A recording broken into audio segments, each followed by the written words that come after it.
The 863rd edition of the MMA Gambling Podcast on the Sports Gambling Podcast Network is brought to you by Underdog. Get up to $1,000 deposit match when you sign up at UnderdogFantasy.com and use promo code MMA SGPN.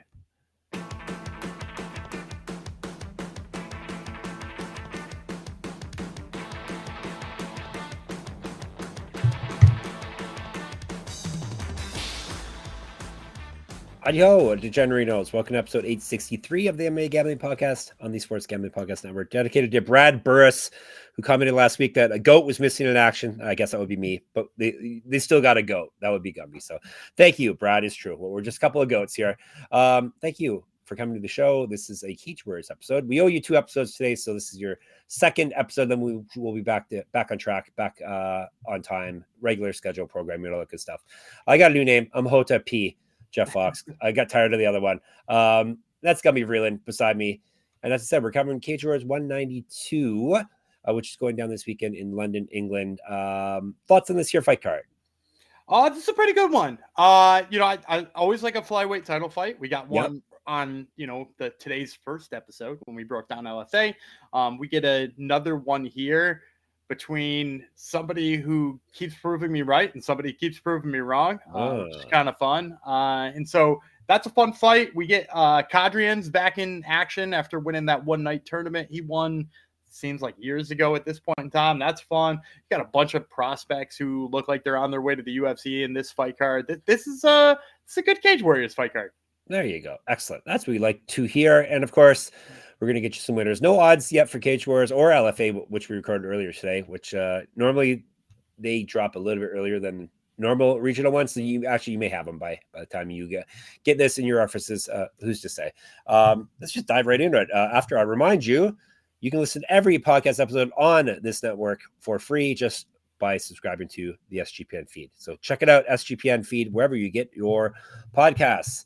All right, let's go across. So Gumby and I have to go across the pond to Cage Warriors 192. Hague versus Scott, London, England, in the Indigo at the O2.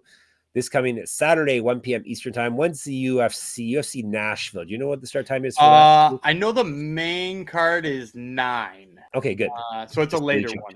Yep, this should lead you up nicely to it. It is on UFC Fight Pass as per usual. We got 15 fights, so Cage Warriors fight cards tend to always be packed with fights. We're not covering every fight. We're gonna get me pick this is top 5 according to Cage Warriors on there. Yeah, Cage Warriors site has these as the top 5, and then a little bit later on we'll hit you with the lightning round that's got a couple extras. All right, let's jump into it with a bantamweight bout. Ollie Sarwa.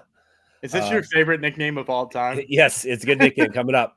He is from England. He's fighting Damiano Scogna from Italy, 3 5-minute rounds, 135. Scogna is 5-0-1, 2 knockouts, 3 submissions. So he's finished everyone. He has his rounds. 2-0 Cage Warriors. He's won 5 straight fights. So he got a draw in his professional debut. Undefeated, unblemished since then. He's fed at 145, 5 years for England, Sarwa, an inch taller. Sweet and Sarwa is the nickname, which is fantastic. He's 6-0 with 1 no contest. So someone you would think would be losing their O here, unless it's a draw or no contest. He's knocked out all 6 of his wins, so he also has rounds 2. He's won 2 straight, 3 straight via TKO. Well, let's read your championships on his mantle. Correct. Get a shirt, get a merch, get a gear, sportsgamblingpockets.com/store.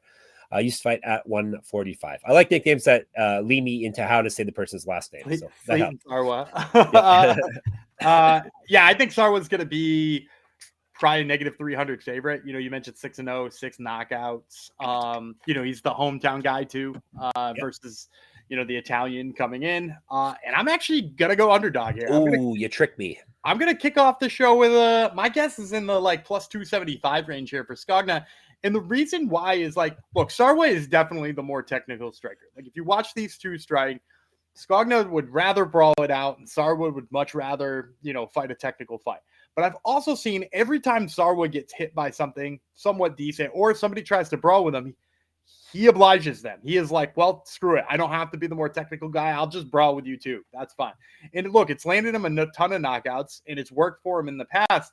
But I also think it lends him to get taken down in this fight, because Scogna does go to brawl, but then he goes to brawl with the intention of grappling. So he goes in there, swings wildly 3 or 4 times, and then he ducks under, and he hits you with a double leg, or he hits you with a trip, or whatever it is he uses to get to the ground. And the thing I like about Scogna, and the reason I think he can beat Sarwa, is that if he tricks him into throwing like that and then jumps underneath on a takedown, his jiu-jitsu is really good. I think he's sort of had issues with it in the past just because he's like tired in some fights. But like if he, goes in there, swings a couple of big bombs, ducks under for the double, his top control, I think, is good enough to hold Sarwa down. I think it's good enough to hold Sarwa down. I think it's good enough to do damage. I think it's probably good enough to win 2 out of 3 rounds as long as he doesn't completely gas out and get hit by something with Sarwa. Because as you mentioned, Sarwa's really dangerous too. And then, Sarwa's gotten enough early finishes that I'm not necessarily convinced his cardio rules either. The big thing, if you watch Sarwa's fight too, is he's fought a lot of guys who don't know what they're doing. Like he's backed them up and they look clueless. He had some high body lock trips and they didn't look like they had the slightest idea how to stop it. I think Scogna is going to go in there. I think he's going to basically play with him a little bit with the striking, and then I think you're going to see him get in on some takedowns. So give me Damiano Scogna here, hopefully, as a pretty big underdog. All right. It won't be very sweet for Mr. Sarwa then, will it? Ha ha ha. All right. See what he did there, folks? You missed those. You missed all that, didn't you, when I was gone? All right. We are all over, according to Tapology, we're all over a map, but we are off to Humphries and Evans. That would be 135, so we're sticking with the weight class. Jack Humphries, he's from England. Rory Evans, he's from Wales. 3 5-minute rounds, 135. Talk about Rory Evans first. He is 7-7. 2 knockouts, 3 submissions. He's been knocked out twice, submitted 4 times. 5-4 in cage warriors. Win, loss, win over his last 4. 2-4 over his last 6. He's fed at 145. You got a no contest. It's a pro grappler. Humphries is Jack the Ripper. Humphries 3-0, 1 knockout, 2 submissions. He owes his rounds. All those fights take place in cage warriors. 10 years younger than Evans, an inch taller. So it's a setup fight.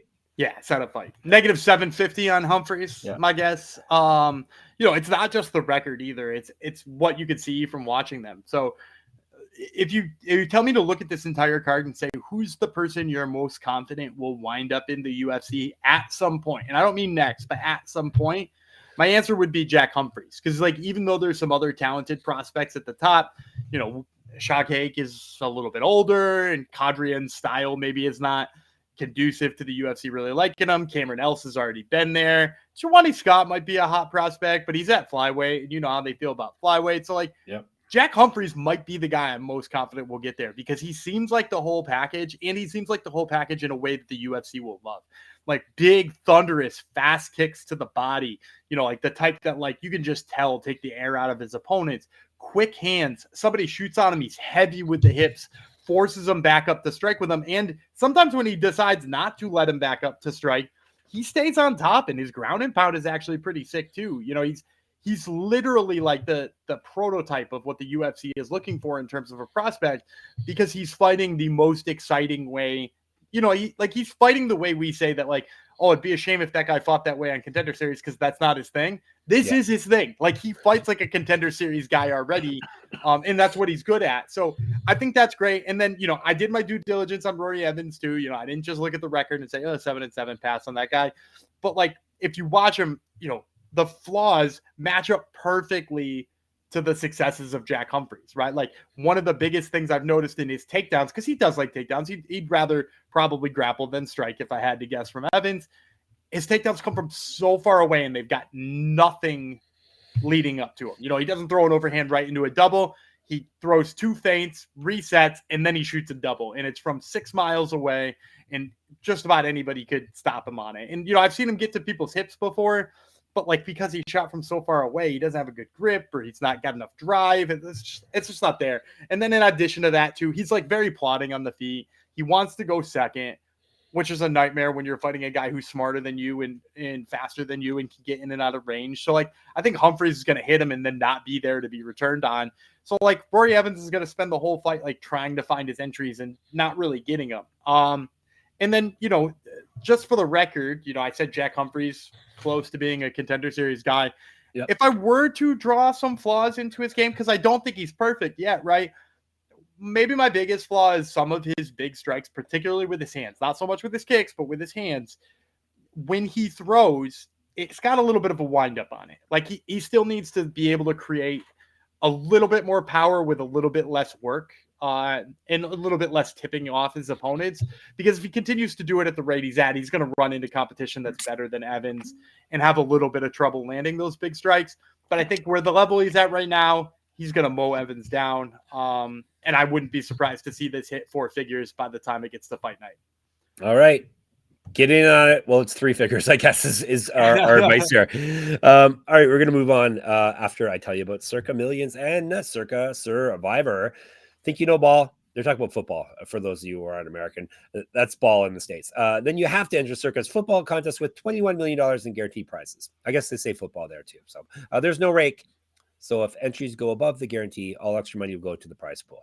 Circa Million, you pick 5 teams against the spread each week or go for the ultimate sweat in Circa Survivor. There is even the Circa Grandissimo, a $100,000 Survivor contest. You must register in person at Circa Sportsbook in Nevada. You know, like you need an excuse to go to Las Vegas, but once you do sign up in Nevada, you can play from anywhere with the help of SGPN's official proxy. So go to footballcontest.com and use promo code SGP to get $50 off your proxy fees. And we are brought to you by MyBookie.ag. MyBookie is your place to bet on every sport, including the MLB, WNBA, golf, and of course, football futures. MyBookie accepts customers for a ton of locations. Easy deposit, lightning fast payouts using crypto. Cage Warriors line should be there very, very shortly, if not already. So head over to MyBookie.ag, check out the lines, and when you do sign up, use our promo code MMA SGPN. That was MMA SGPN. That way you get a 100% deposit match up to $1,000. Terms and conditions apply. That's MyBookie.ag, promo code MMA SGPN. We're not doing the Hill versus Hill fight. That would have been fun. Would have been confusing. No Hill versus Hill next. We are doing a couple of names you may recognize. We have talked about them before on the show.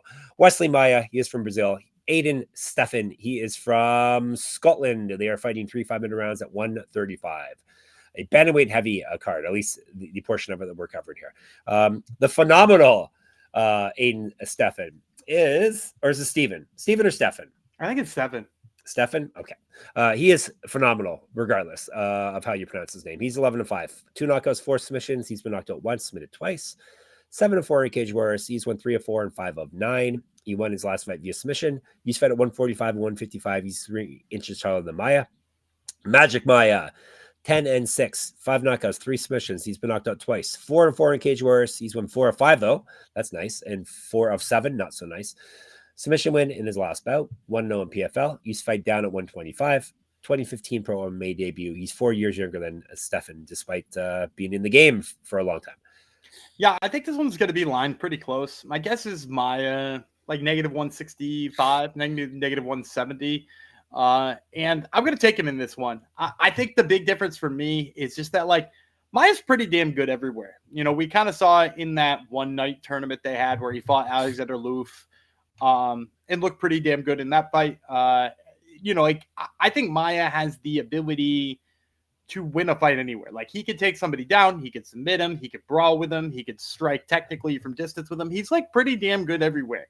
And my problem with Aiden Stephen is he's exceptional in one area. One might even say phenomenal. In one area. I love it. And then he's not good anywhere else. And I don't mean that he's like, you know, not even regional level. Like, obviously it's good enough to keep him in Cage Warriors and have him winning fights. But like, his jiu-jitsu is nuts. Like, he will be in a grappling exchange and he'll basically have his back taken, and in 2 seconds he'll be on that guy's back. It is really, really impressive the way he moves from being in a bad place on the ground to a great place on the ground. His jiu-jitsu is exceptional. His wrestling is not. His ability to get the fight where he wants it, not terribly good. And this fight might be lined closely because there's a chance Maia shoots a takedown, and that's, in my opinion, a terrible idea. As long as Maia just decides, like, we're staying out of there, I'm a better wrestler than you, you have to strike with me, I think Maia wins easily. Because Stefan's grappling is just not that good. Or wrestling is just not that good, rather. His jiu-jitsu is quite good. From a striking standpoint, his hands are just too low for me. I don't know why they're too low either, because seemingly, like, you know, for a guy who is so good at jiu-jitsu, typically their problem is they keep their hands really high because they don't even care if they get taken down. Right. His is almost the opposite. His is almost like down, like he's defending a takedown already. And that's going to get him smashed in the face by Maia, who, like, is willing to swing wild with you. He's got some big hooks. He's got a lot of aggression. He's got a lot of pressure. I just think this is Maia's fight to lose, and it will completely come down to his game plan. Like, as long as he's like, look, we're gonna throw. You're not gonna take me down. I'm not gonna foul you to the ground when you flop down like a fish. Let's just throw. He's gonna dominate. He should win easily. He should either get a TKO or the easiest 30-27 you've ever seen. If he's dumb enough to move to the ground, I could see Stefan looking like a win here. So I'm going to say the line stays close. Like I said, like -165 probably. And if that's the case, I'll still take Maia. But like if there were props out there and, maybe Aiden Stevens' number comes in on a submission and it's, not an absurdly low number, you might find some value in that too. But for the money line, I'm going to take Maia. All right. I appreciate the dad jokes. We got double barrel dad joke action on this here episode. I appreciate it. And if you're counting on the MMA fighter to fight smart, doesn't always happen. Especially right? Maia too. Like, I don't know how much you've watched Maia, but that dude's a madman. Yeah. He's clearly having a good time in there, but I don't know if that's conducive to winning all the time. So he's one of those guys.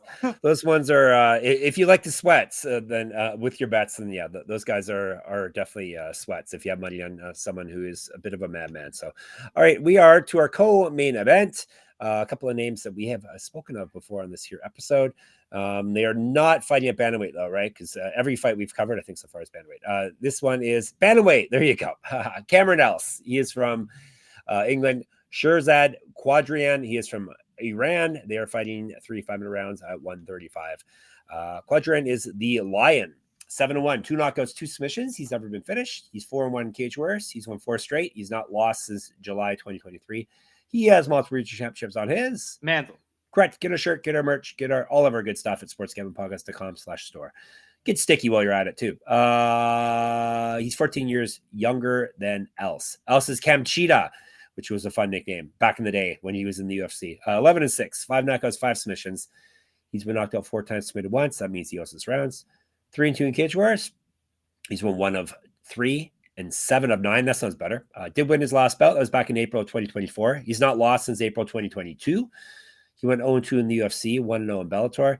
He's fought at 145 and 155. 2012 pro MMA debut. 0-1 as a pro grappler, 2 inches taller than Qadrian. Yeah, I'm going to go with Shirzad Qadrian. I think it's going to be the grappling of Qadrian. Like, this guy has fought some really high-level opponents already, right? Like, he fought Weslley, Maia, and Alexander Loof in a single night. He beat those 2 guys. He beat Emmanuel Zakaria earlier in his Cage Warriors time. He beat Rory Evans, who we talked about on the show. He finished Rory Evans. And it's just like that grind style that he brings. He's I can't remember where he trains now, but he's originally from Iran, and he's, an Iranian-style wrestler. Like, those guys come with a very high level of wrestling, and he's up against the guy who has, let's call a spade, piss poor takedown defense. Cameron Else, you might remember from his stint in the UFC where he had a 0% takedown defense. And not even against guys who you're like, oh, yeah, that wrestler got him. It was like Keelan Aori, took him down every time he wanted to. And you're like, well, that ain't great. And now he's going to be fighting like an Iranian-style wrestler. And yes, Cameron Else is still the more fun striker in this fight. He's the guy who's going to be explosive and stuff like that. But the thing I like about Qadrian when it comes to that is he's very much within himself in terms of the striking. And this is, again, why I said before that I think Jack Humphries is the quintessential UFC prospect, because while Qadrian might be a better fighter, right? Like, he won a one-night tournament with Alexander Loof and Weslley Maia, and he's already proven himself at a pretty high level. Was supposed to fight Liam Gittins. And with all of that, he's so safe and tentative on the feet, but in the way that plays into what he's doing very well. He doesn't overextend himself. He's not going to be lured into a crazy fight with Cameron Else. And I think that is why, first of all, the UFC probably won't enjoy watching him at any point in time, but also that he'll keep winning fights like this and he'll keep beating guys who are clearly better strikers than him, like Cameron Else, because the takedowns, they're just that elite. They're just that tough for Cameron Else to deal with. And Else has shown that that's his biggest weakness. So give me Shirzad Qadrian.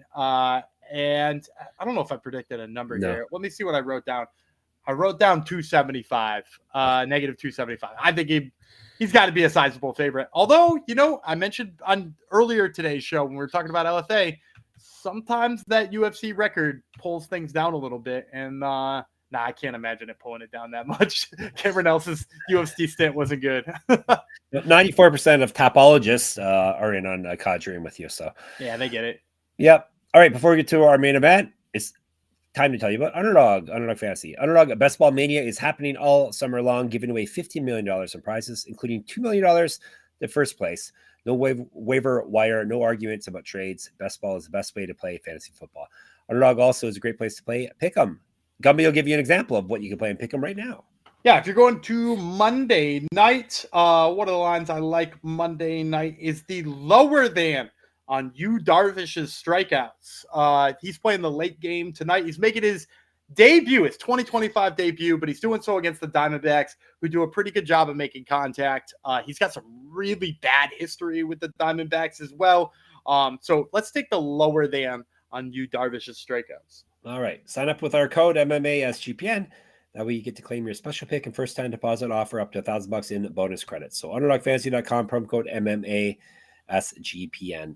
And Rhythm, you've heard us talk about Rhythm before, and they just dropped a game-changing feature called Power Trends. These are AI-detected patterns where Rhythm's model has consistently won and has a high ROI. Think a strikeout prop that wins 59% of the time when the line and win probability hit a certain range. Power Trends are updated daily and exclusive to Rhythm. No touts, no noise, just clean, data-backed bets. Download the Rhythm app, check out the Power Trends, and start betting smarter. We will be. Did you find anything about Diamondbacks on there? Is that where you got that info from? Yeah, that's where I got that the Diamondbacks don't strike out. I saw a pitcher I liked last week. I was looking to get in on his strikeout props, and they were like, "Oh, hang on a second there." And they had the under, and I was like, "Well, why do they have the under?" And it turns out Diamondbacks not striking out a lot lately. So make sure that you save yourself from making bad picks and make some good ones with Rhythm. There you go. Be smart like Gumby. You can do it. You can check it out for free. 7-day free trial by going to sportsgamblingpodcast.com/rhythm. Rhythm, RITHMM. That's the key. Spell it that way. All right, we're to our Cage Wars Flyweight Championship main event. Shaj, Haque. Shaj. Haque. Is it Haque or Haque? Haque. Yeah. Haque versus Jawany Scott. They're both from England. They're fighting 5-minute rounds for the belt. Scott is the challenger. He is 7-1, 2 knockouts, 1 submission. He's never been finished.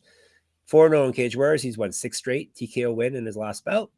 He's not lost since November 2022. He went 0-1 as pro kickboxer. He's 7 years younger than Haque. Haque is Superman, 16-5 with 5 knockouts. He's been knocked out once. 8-2 in Cage Wars. He's a champ. He's already successfully defended his title once. He's won 6 straight fights. He's not lost since September 2020.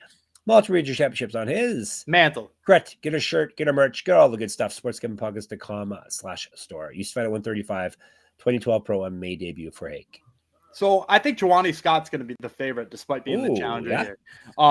Both the record, how Jawany Scott's been winning lately, and also just that Haque is getting really old. And I don't mean to hate on him, but right, he's like 34 or 35 at flyweight. Yep. That's not like prospect age, right? And so everybody's wants the 7-1 up and comer to be the one to sort of take the mantle here and be the guy in charge and be a guy who they can get to the UFC. So I think Scott's going to be the favorite. Obviously, not being the champ, it won't be too big. So my guess is like -150, probably like a +130 return on Haque. And I'm going to go with Haque. I really don't mean to be a Jawany Scott hater because I seemingly pick against him every single time he fights, even against guys who are, I believe when I picked against him last time, somebody wrote in the comments that David Scarano is quote unquote a bum. And was he? I mean, so here's the reason why I'm still not picking Jawany Scott all this time later is that like David Scarano very well might have been a bum for that fight, right? Like he very much was not up to Jawany Scott's level, but he did wrestle him for like a substantial amount of time, considering that Scott was like this hot prospect and Scarano was this guy people were laughing at. Like he went in there, he wrestled him, he made him sweat, he made him scramble, he made him work really hard. And if you want to go back a couple more fights from there too, same thing happened to Jawany Scott when he fought Jared Harris, is that like the guy took him down, the guy made him work, the guy pinned him against the cage.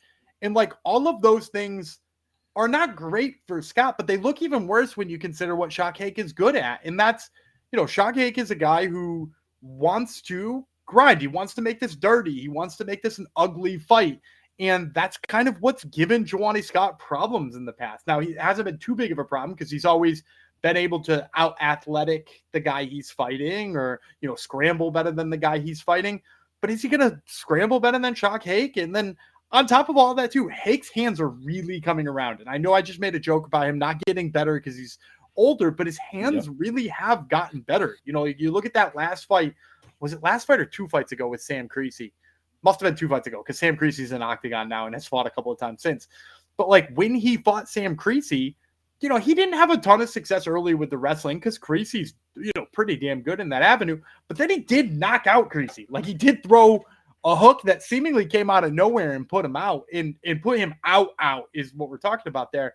So we're talking about Haque, a guy who his hands have certainly come around. His jabs are starting to find a home. He's really figuring out the striking end of the game. And I think he's got the right tools to fight the right style that's going to give Jawany Scott problems, and has given Jawany Scott problems in the past. Now, I want to give Scott his flowers here too, because he's a really good striker. He's very exciting. Should he beat Haque here? I think he should probably be on Contender Series. Heck, I thought he was the perfect kind of pick to put on The Ultimate Fighter. It's seemingly like he's this fight away, but I think Haque, especially if you can get him at dog money, between the pressure, between the wrestling, between the evolving striking, I think it can give Scott enough problems here to pull it out. So give me Haque here, hopefully underdog money. Jawany Scott must have some Canadian in his background because you keep hating him, right? He's a Canadian relative somewhere, right? I haven't hated on a Canadian in a minute. No, I don't think it's true. We haven't talked about one for a little bit though. All right, Jawany Scott hater. He will keep his Jawany Scott hate going. Let's give you a recap. Haque, he has got Qadrian. He has got Maia. He's got Humphries. He has got Scogna. All right, Gumby. Lightning round. Zap, bam, boom, pow. Lots to choose from here. Yeah, I'm going to take Rafael Aronoff, brother of Eli Aronoff. He looks great sometimes. Maybe not so much the rest of the time, but he's fighting a guy who I think they're setting him up to get a victory. So I'll take Rafael Aronoff. And then I'm going to take another kind of journeyman guy. I'm going to take Naglis Katasakis. He's a Lithuanian kickboxer. It seems like they always give him huge steps up in competition, really tough guys. And he goes to war and fights for your money. He's probably going to be a big underdog in this fight. My guess is you could probably get him in the 300 range. And if you want a guy who is going to fight for your money at plus 300, Naglis Katasakis is 100% that guy. So for the 2 lightning round plays, we're going to take Naglis Katasakis and Rafael Aronoff. All right. You are set now for Cage Warriors this weekend. If you want to chat more about Cage Warriors or anything else, we are always in the Discord, sportsgamblingpodcast.com/Discord. You can hit us up on YouTube, MMA Gambling Podcast. Make sure you subscribe first, please and thanks. You can hit us up on the old Twitter, SGPN MMA. He's at Gumby Vreeland. I'm at Jeff Fox Writer there, and on Instagram as well for me. Check out my Substack at moneymma.substack.com. A free subscription will get you a entry every week into my UFC Pick'em contest, and you can win fabulous prizes. Gumby's got another podcast, Top Turtle MMA podcast. Tell the people who is on it this week. Yeah, we got a pair of main card fighters from UFC Nashville this week. We are talking with Steve, the Meme Machine Garcia, who's going to be fighting Calvin Kattar. And we're also talking to Austin Lane, who is fighting Vitor Petrino, heading up to heavyweight for the very first time. So you're going to want to catch those interviews. Yep, check it out, Top Turtle MMA. Check all of our stuff out at sportsgamblingpodcast.com. sportsgamblingpodcast.com/store, sportsgamblingpodcast.com/Patreon. All right, that's enough for today. You got 2 episodes. We will be back tomorrow, though. We're going to be brave. Ha, ha, ha. More dad jokes, and we're going to cover Brave tomorrow. Gumby, bid us farewell. All right, I'm Dana Gumby Vreeland. He's Cam Cheetah, Jeff Fox, and we will see you tomorrow.